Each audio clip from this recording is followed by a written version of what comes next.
Welcome to the South Glens Falls Workplace Violence Prevention Initial Training for Staff and Employees. I'm Mickey Jones, Safety Coordinator from BOCES. If you have questions regarding this presentation, please contact Flora Covey, the Director of Personal Development. What is workplace violence?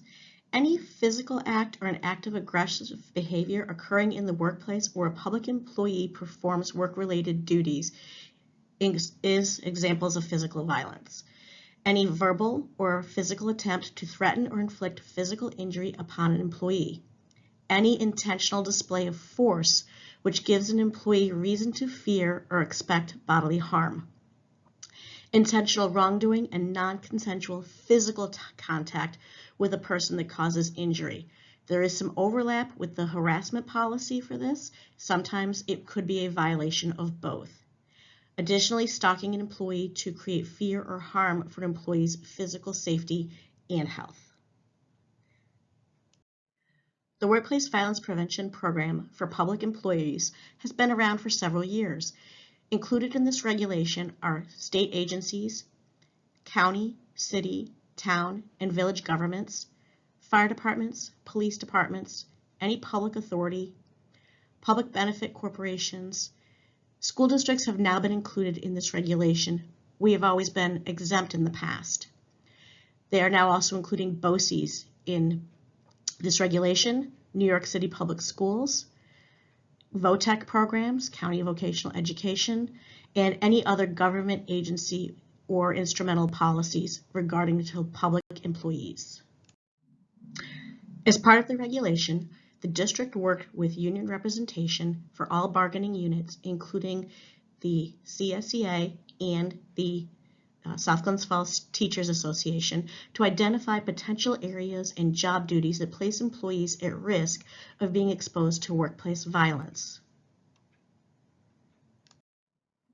In addition to listing job duties, we also examined policies and procedures that the district currently has in place that address workplace violence, things like our existing Code of Conduct and Board of Education policies.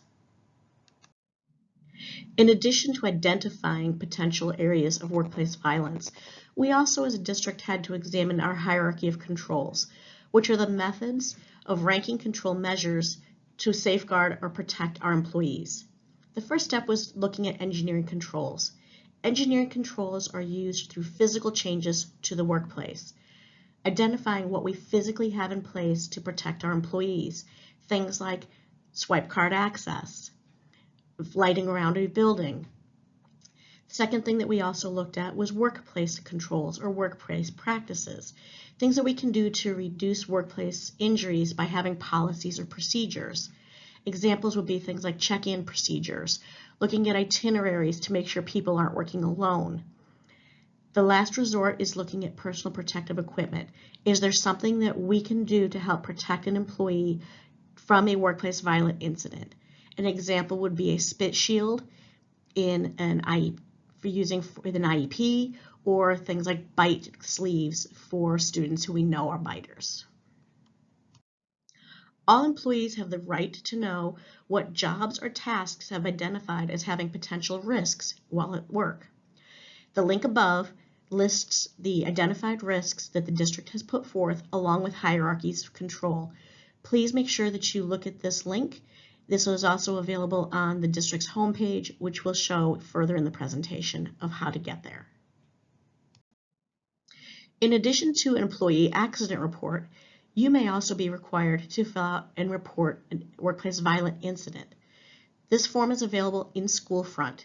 To get there, go to the district bookmarks, look at the HR tab, look under School Front, and you will see Employee Workplace Violent Incident Report. This must be filled out by any employee who is experienced workplace violence.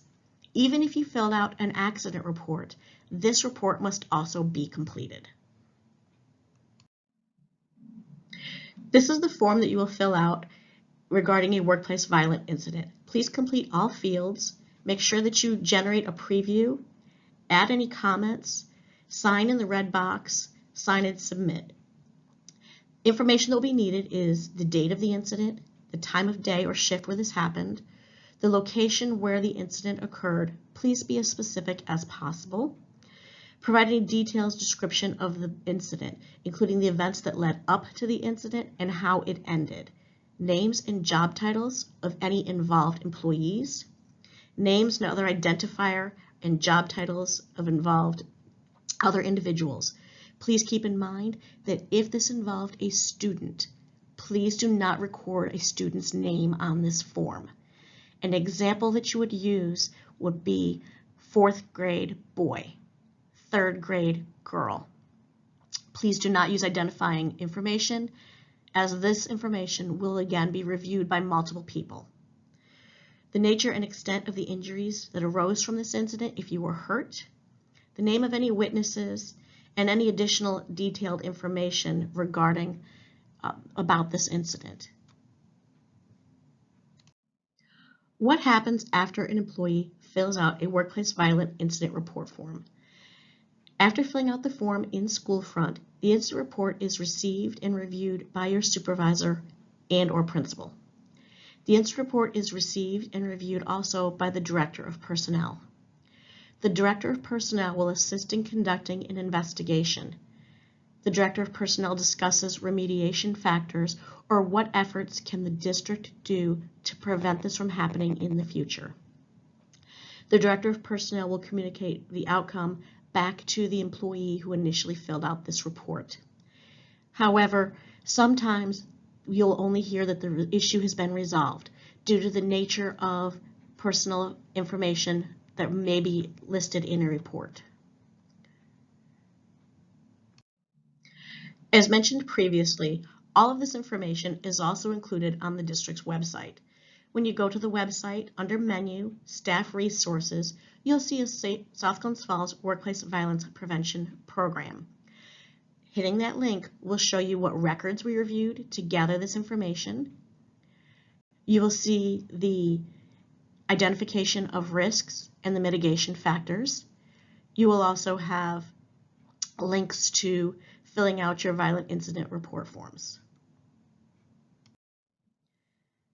Violations of the Workplace Violence Prevention Law.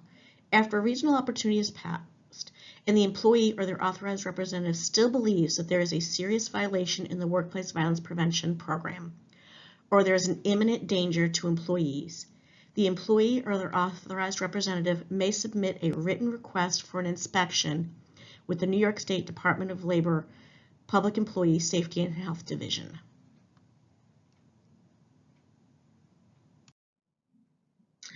Another stipulation of the Workplace Violence Prevention Law is that no employer can retaliate against an employee because an employee exercised their rights to report an incident of workplace violence. The goal of the district is to have a safer place for employees to work. This concludes our initial training on Employee Workplace Violence Prevention Program. If you have questions, please contact Flora Covey, the Director of Personnel, at the number or the address listed on your screen. Thank you for your time.